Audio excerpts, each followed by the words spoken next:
تو یہ کیا تھا اصل میں. یہ اس سے آپ کو ایک پوری شیطان کے طریقہ واردات سمجھ میں آئے گا. عیسیٰ علیہ السلام کے دور میں ہی ایک شخص وہاں موجود تھا, ہم عصر ہے ان کا, اس کا نام تھا سینٹ پال. وہ عیسیٰ علیہ السلام کی زندگی میں ایمان نہیں لایا. جب رفع سماوی ہو گیا تو وہ عیسائی ہو گیا. یہودی تھا, ان کے آسمان پر جانے کے بعد وہ عیسائی بن گیا. اور اس نے کہا بس وہ جو آگے کہانی ہوتی ہے وہ سمجھ لیں, خواب دیکھا ہے, عیسیٰ علیہ السلام آئے ہیں تو میں اس لیے ایمان لا رہا ہوں, اور انہوں نے مجھے ساری سٹوری بتائی ہے کہ ہوا کیا ہے. تو انہوں نے بتایا کہ میں اللہ کا بیٹا ہوں, اللہ نے اپنے بیٹے کو سولی اس لیے چڑھایا ہے تاکہ اس کو بیٹا ماننے والوں کے گناہوں, وہ جو آدم علیہ السلام نے گناہ کیا تھا اس کا بھی کفارہ ادا ہو جائے, آئندہ بھی جو گناہ کریں گے ان کا بھی کفارہ ادا ہو جائے گا. اور پھر مزید یہ کہ جو اللہ نے اپنے بیٹے کو کفارے کے طور پر جو ہے وہ سولی چڑھا دیا. اس سے ہوا کیا, ایک تو بیٹا بنا دیا, نمبر 2 کام یہ کیا کہ شریعت منسوخ کر دی. اصلی مصیبت جو تھی شیطان کے لیے بھی اور یہودیوں کے لیے بھی, وہ شریعت پر عمل درآمد کرانا تھا, اس کی چھٹی کر دی. عمل کرنے کی ضرورت ہی نہیں, بس عیسیٰ علیہ السلام کو اللہ کا بیٹا مان لو, آپ نجات پا جاؤ گے. یہ نقب لگائی ہے سینٹ پال نے آ کے عیسیٰ علیہ السلام کا عاشق بن کر, اور عیسائیت کو پٹڑی سے اتار دیا کچھ ہی عرصے کے بعد. یہ اسی سے سمجھ لیں, کوئی ایک نیکی کی کوئی بات ہو کوئی کرے نا. اب لوگ کہتے ہیں جی فلانے بندے نے بڑا کام کیا, دہریت کے خلاف خدا کا تعارف کرایا ہے. بھئی خدا جس کا تعارف کرایا اس کی شریعت کی بات ہی نہیں کرتا. تو خدا اپنا یہ تعارف پسند نہیں کرتا کہ جس میں اس کی آپ شریعت نافذ کرنے کی یا اس پر عمل کرنے کی بات ہی نہ کرو. اس خدا کا تعارف تو سینٹ پال نے بھی کرایا تھا.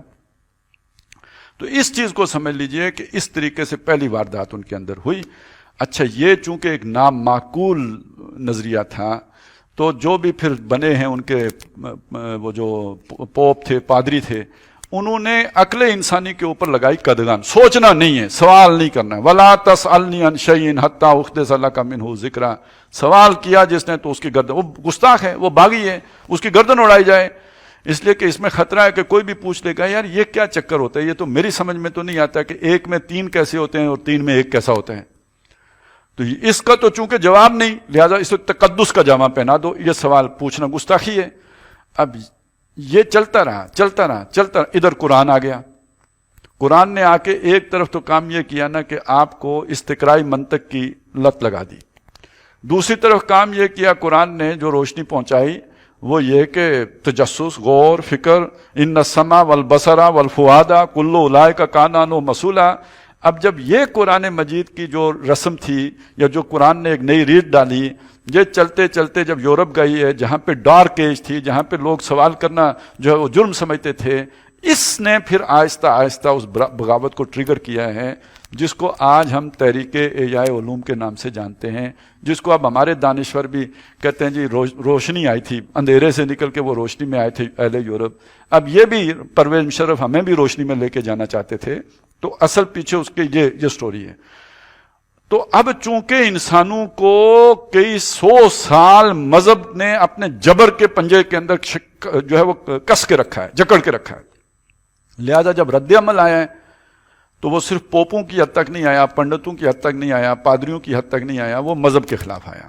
پھر خدا کو بھی لوگوں نے چھوڑ دیا. آج جو خدا سے بیزاری پیدا ہوئی ہے, مذہب سے بیزاری پیدا ہوئی ہے, جو انسان نے ہر طرح کے مذہب کا لبادہ اتار پھینکا ہے, یہ اس نظریہ ابنیت کے اثرات ہیں جو پڑھتے پڑھتے یہاں پہ پہنچے ہیں.